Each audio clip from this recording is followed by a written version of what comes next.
낙상 사고로 끝난 줄 알았던 사건. 그러나 삭제된 사진, 조작된 현장, 그리고 하나의 목소리 녹음 파일이 수사의 방향을 바꿨다. 탐정의 발자취를 따라가며 진실을 복원해본다. 그 시작은 주방에서 쓰러진 한 여자의 시신이었다. 제1부 그림자 속의 진실.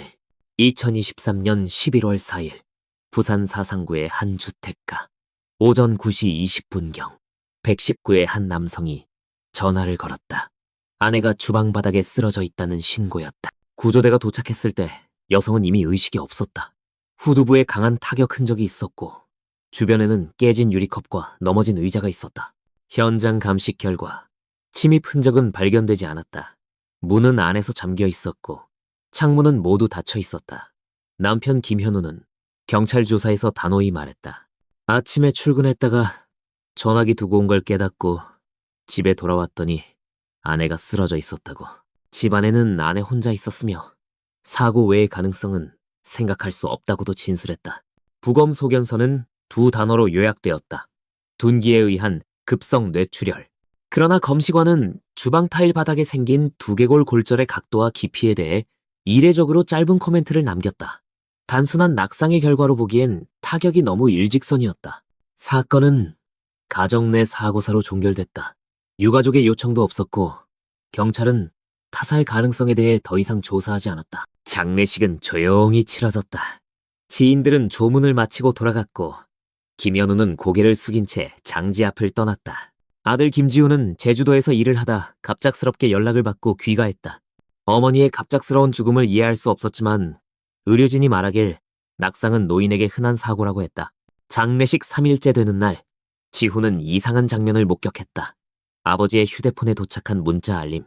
소연씨, 내일 일정은 그대로죠? 라는 문구. 그는 그날 밤 잠을 이루지 못했다. 어머니가 사망한 지 일주일도 안 되었는데 그 메시지 속의 여성 이름은 다름 아닌 자신의 아내 박소연이었다. 처음엔 오해라고 생각했다. 장례식 중이었고 정신이 흐릿했다. 하지만 며칠 뒤 아버지와 아내가 함께 외출하는 모습을 우연히 목격했다. 지우는 회사 출장을 미리 마치고 예고 없이 귀가했는데 아버지가 운전하는 차량 뒷좌석에 앉아있는 소연의 모습을 본 순간 마음이 서늘하게 식었다. 그는 그날부터 혼자 추적을 시작했다. 가족의 파탄이라는 단어가 그의 머릿속을 지나갔지만 증거 없는 의심은 감정일 뿐이라고 스스로를 다그쳤다. 이상한 점은 하나가 아니었다. 어머니의 휴대폰이 사라졌다. 경찰에 돌려받은 유류품에는 분명히 있어야 할 전화기가 없었다. 지훈이 아버지에게 물었을 때 그는 짧게 말했다. 떨어졌나 보더라. 고장이 심해서 버렸다. 그러나 그 전화기는 2주 전까지 통신사 기록에 남아 있었다. 마지막 사용일은 사망 하루 전. 통화 내역에는 의문의 번호가 2차례 찍혀 있었다. 그 번호의 소유자는 확인되지 않았다. 이쯤 되자 지우는 더 이상 참지 않았다. 그는 서울에 있는 사설탐정사무소에 연락했다. 기록에 따르면 이 시점부터 사건은 완전히 다른 방향으로 흐르기 시작한다. 진실은 항상 눈에 띄지 않는다. 그림자 속에 숨어있는 법이다. 그리고 그 그림자 속에는 가족이라고 믿었던 사람의 얼굴이 있었다. 제2부 균열의 시작. 김지우는 평소와 달리 금요일 오전에 집으로 돌아왔다. 제주도 현장 일정이 예정보다 일찍 끝났다는 것이 그가 아내에게 한 설명이었다. 아내 박소연은 놀란 기색을 숨기지 못했다. 전화를 걸 때의 반응, 현관에서 그를 맞이하는 말투, 냉장고 속에 조리된 음식의 양, 어느 하나도 혼자 지낸 일주일과는 어울리지 않았다. 지우는 그날 밤 거실에 놓인 노트북을 열었다. 브라우저에는 최근 검색 목록이 그대로 남아있었다. 거제도 리조트 커플 패키지, 해운대 고급 스파, 2인 프라이빗 요트 투어. 각 검색은 서로 다른 날짜에 이루어졌지만 공통적으로 최근 2주 내의 기록이었다. 그는 조용히 스마트폰을 꺼내 사진첩을 확인했다. 그곳엔 없었다. 최근 일주일간의 사진은 아예 비어 있었다. 삭제된 기록을 복원하려 했지만 폴더는 이미 덮어 씌워진 상태였다. 다음 날 그는 어머니가 쓰던 방으로 들어갔다. 방 안은 정리된 듯 했으나 책상 서랍 한 곳만 살짝 열려 있었다. 그 안에는 낡은 메모장이 하나 남아 있었다. 표지는 찢겨 있었고 마지막 페이지 일부는 날카로운 도구로 긁힌 흔적이 남아 있었다. 그 페이지에는 한 줄이 남아 있었다. 나가겠다고 했더니 그 사람은 조용히 웃기만 했다. 메모장의 필체는 분명히 윤미숙의 것이었다. 지우는 그 자리에서 숨이 막히는 느낌을 받았다. 그는 메모장을 주머니에 넣고 집 밖으로 나갔다. 그 주말, 지후는 휴대전화로 아버지의 차량 위치를 확인했다. 위치 공유가 활성화되어 있었기 때문이다. 차량은 경상남도 거제시에 위치한 한 리조트 앞에 멈춰 있었다. 확인한 시각은 토요일 오후 2시 15분. 그날 박소연은 피곤해서 낮잠을 자겠다며 방에 있었다. 이틀 뒤 지훈의 전화로 의문의 발신자가 연락해왔다. 변조된 목소리는 짧았다. 너 어머니 사고가 그냥 사고였다고 믿는 거냐? 그리고 전화를 끊었다. 발신 번호는 등록되지 않은 인터넷 전화였다. 이 시점에서 그는 더는 기다릴 수 없었다. 곧바로 서울에 위치한 민간 탐정사무소, 장민철 탐정사무소에 연락을 취했다. 사무소는 배우자 및 가족 관련 사적 조사의 경험이 풍부한 곳으로 알려져 있었다. 장민철 탐정은 첫 조사에서 근처 편의점의 CCTV 영상 일부를 확보했다. 그 영상엔 밤 10시 43분경 익숙한 두 인물이 등장한다. 김현우와 박소연. 두 사람은 캡을 눌러 쓴 채 리조트 입구로 들어섰다. 화면은 흐릿했지만 체형과 걸음걸이, 심지어 소연이 들고 있던 가방까지 동일했다. 장민철은 이후 차량 번호 인식 시스템을 통해 김현우의 SUV가 거제시에 들어갔던 시간과 출입 시간, 그리고 리조트 내부 예약 명단을 확보했다. 이름은 가명으로 기재되어 있었으나 연락처는 김현우의 명의였다. 조사는 빠르게 이어졌다. 지훈은 모든 자료를 정리해 외장 하드에 저장했고 아버지와 아내의 행동을 비교 분석하기 시작했다. 그는 밤마다 리플레이를 반복했다. 장례식 날의 표정, 그 이후 박소연의 눈빛, 그리고 아버지의 대답들, 퍼즐은 빠르게 맞춰졌다. 그러나 그가 아직 알지 못했던 사실은 이 퍼즐의 조각 중 일부는 누군가 의도적으로 감추고 있었다는 것이다. 다음 단서는 바로 그 조각 중 하나였다. 서울에서 복원된 스마트폰 로그 안에 지훈은 결코 예상하지 못한 음성 파일 하나를 발견하게 된다. 그 녹음은 윤미숙이 죽기 전날 남긴 마지막 기록이었다. 제3부 감춰진 흔적들. 장민철 탐정이 확보한 자료는 예상을 뛰어넘는 방향으로 수사의 흐름을 이끌었다. 김현우 명의로 등록된 한 오피스텔이 해운대구 마린시티에 존재한다는 것이 밝혀졌고 출입 기록에는 박소연의 이름은 없었지만 그녀의 차량 번호는 지하 주차장 CCTV에 6차례나 포착되어 있었다. 해당 오피스텔은 단기 임대용으로 등록되어 있었고 출입구에는 비밀번호만 입력하면 들어갈 수 있는 구조였다. 건물 내 관리인은 조용한 중년 남성과 젊은 여성이 가끔 나타났다고 진술했다.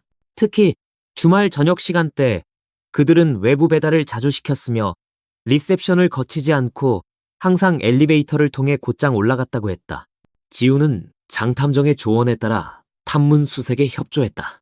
가장 먼저 분석된 것은 오피스텔 내부에서 발견된 영수증이었다. 편의점, 와인숍, 케이크 전문점. 날짜는 대부분 김지훈이 제주에 있는 평일에 집중되어 있었다. 다음으로 확보된 것은 침실 탁자에 남겨진 USB였다.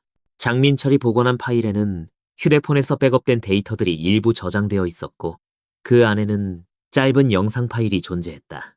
화면 속에는 김현우가 벽에 기대고 웃고 있었고 카메라 반대편에서 들려온 여성의 웃음소리는 박소연과 동일한 음성이었다.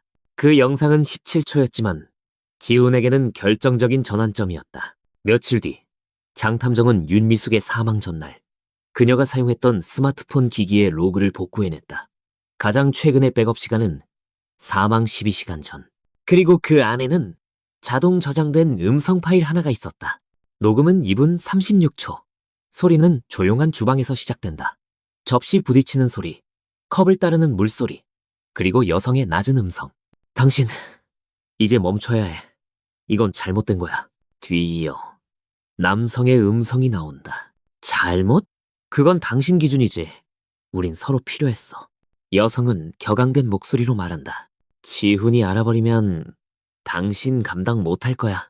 그리고 잠시 정적 후 남성의 한마디가 녹음의 마지막을 채운다. 그럼 알게 하지 않으면 되잖아. 지훈은 그 파일을 3번 들었다. 그리고 더는 듣지 않았다. 그날 밤 그는 어머니의 방을 다시 찾았다. 이번에는 책장이었다. 두 번째 서랍 안쪽에 있던 작은 노트 한 권. 노트 표지에는 아무 글씨도 없었지만 내부에는 날짜별로 짧은 메모가 남겨져 있었다. 그들은 매주 금요일에 만나고 있다. 현우가 내게 거짓말을 하고 있다. 소연은 나를 피한다. 오늘 말해야겠다. 준비는 끝났다. 그리고 마지막 기록. 내가 사라져야 끝날까. 지우는 그 순간 판단을 멈췄다. 감정과 이성, 복수와 공포가 뒤섞였다. 하지만 사건은 거기서 멈추지 않았다. 탐정이 확보한 또 하나의 영상이 존재했다. 그 영상은 사고 당일 집 맞은편 건물의 보안 카메라에서 복원된 자료였다. 영상 속 오전 8시 12분 김현우가 현관문을 나선 후 17분 뒤 다시 돌아온 모습이 포착되었다. 빈손으로 나갔던 그는 복귀할 때 검은 비닐봉지를 들고 있었다. 그 안에 들어있던 것이 무엇인지는 아직 밝혀지지 않았다. 그러나 그 시점에서 경찰은 사고가 아닌 살인의 가능성을 공식적으로 검토하기 시작했다. 제4부 죄의 퍼즐. 장민철은 다시 현장으로 향했다. 사건 발생 후 2달이 지난 시점, 이미 유족도 경찰도 사건을 종결된 사고사로 받아들인 상태였다. 그러나 수집된 녹음 파일과 정황 증거들은 그 결론에 이의를 제기하고 있었다. 윤미숙이 쓰러졌다는 주방, 바닥은 세척되어 있었고 사고 직후 정리된 흔적이 남아 있었다. 사진 기록을 토대로 타일의 간격, 낙하각도, 의자의 위치를 계산한 그는 낙상의 가능성을 배제했다. 부검 기록에 의하면 두개골 골절 부위는 날카롭고 직선적인 형태를 보였다. 보통 타일에 부딪힌 경우 나타나는 비산 파편이나 반사골절이 없었다. 타격 도구가 부드럽지 않은 금속 또는 나무일 가능성이 높았다. 현우의 진술은 일관됐다. 오전 8시경 출근했고 휴대전화를 놓고 와 30분 후 집에 돌아와 아내를 발견했다고. 그러나 바로 이 부분에서 시간의 공백이 존재했다. 김현우가 출근복 차림으로 나간 직후 건너편 건물의 CCTV에 다시 등장한 시각은 오전 8시 17분. 이때 그는 쇼핑백 하나를 들고 귀가했다. 쇼핑백은 사고 발생 당시에는 존재하지 않았고 사라진 상태였다. 지훈의 증언에 따르면 어머니가 평소 사용하던 대형 칼 중 하나가 실종되었고 주방 수납장 정리 상태가 평소와 달랐다고 했다.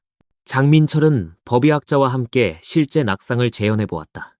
의자에서 떨어졌을 때 머리가 부딪히는 지점과 사망 당시의 출혈 방향은 일치하지 않았다. 이것이 단순한 사고가 아니라면 타인의 개입이 있었음을 입증할 수 있는 유일한 요소는 고의성이다.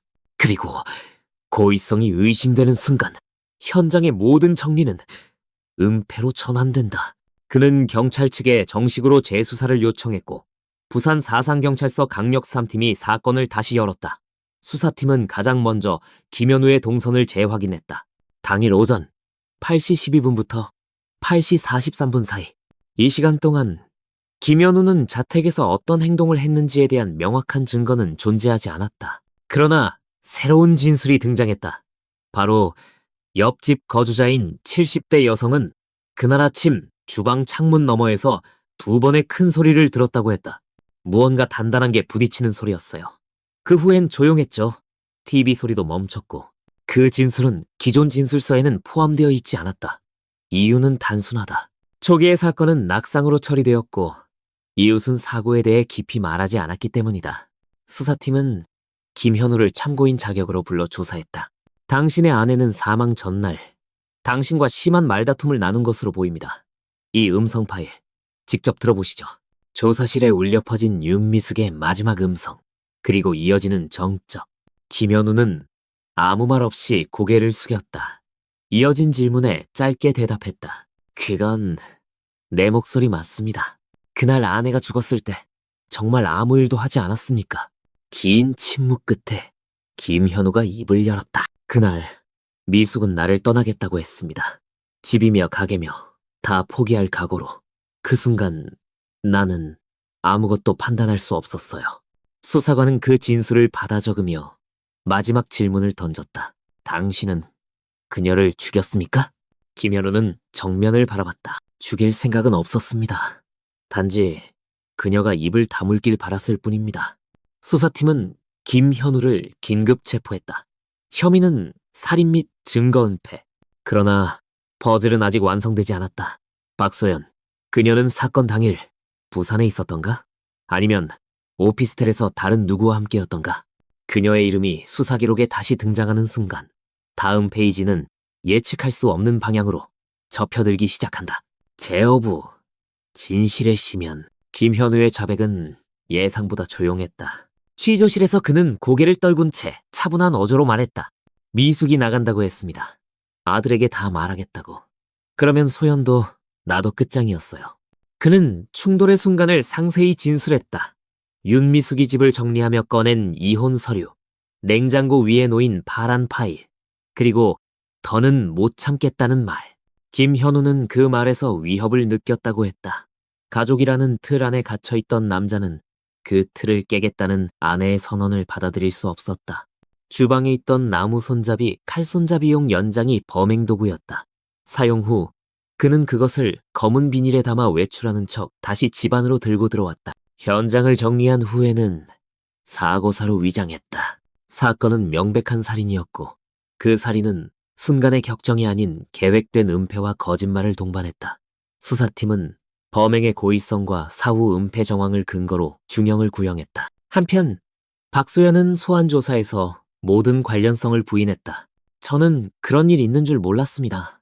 어머님과의 관계가 안 좋긴 했지만 그날 저는 아버님과 연락도 하지 않았어요. 그러나 포렌식 분석 결과 사건 하루 전 그녀의 휴대전화에서는 김현우와의 메시지 내역이 다수 복원되었다. 삭제된 대화 중 일부에는 이제 조용히 해결해요 라는 문장이 포함되어 있었고 시간대는 윤미숙의 음성 녹음과 일치했다. 박소연은 기소되었다. 범행 모의에 직접 가담하지 않았지만 중대한 사실을 사전에 인지하고도 방조한 정황이 인정되었다. 재판부는 그녀에게 집행유예 3년, 사회봉사 명령을 선고했다. 김현우는 1심에서 징역 20년을 선고받았다. 판결문에는 이렇게 적혀 있었다. 피고인은 가정이라는 이름 아래 자신의 욕망과 체면을 지키기 위해 아내의 생명을 앗아갔다. 이는 사적 감정으로 정당화될 수 없다. 재판이 끝난 날, 김지우는 법정 밖에 홀로 앉아 있었다. 그는 누구의 편에도 설 수 없었다. 어머니는 죽었고 아버지는 살인자였으며 아내는 공범에 가까운 침묵자였다. 그가 지켜온 가족의 형체는 산산조각 났다. 그는 회사를 그만두고 부산을 떠났다. 주택은 매각되었고 김현우의 정비소도 폐업되었다. 그 집에는 더 이상 불이 켜지지 않았다. 사건이 일어난 지 6개월 후 사상경찰서 강력3팀은 내사 종료 보고서를 정리하며 마지막 줄을 남겼다. 이 사건은 단순한 가정폭력이나 우발 범행이 아니었다. 숨겨진 관계, 묵인된 감정, 침묵 속에 공포가 쌓여 만들어낸 예고된 비극이었다. 진실은 밝혀졌다. 그러나 진실이 모든 것을 회복시켜주지는 않았다. 어떤 상처는 이름이 밝혀진 순간에도 아물지 않는다. 그 집의 문은 닫혔고 내부는 아무 소리도 남지 않았다. 과거 이곳은 가족이 함께 식사를 나누던 곳이었다. 지금은 범죄의 잔해만이 침묵을 지키고 있다.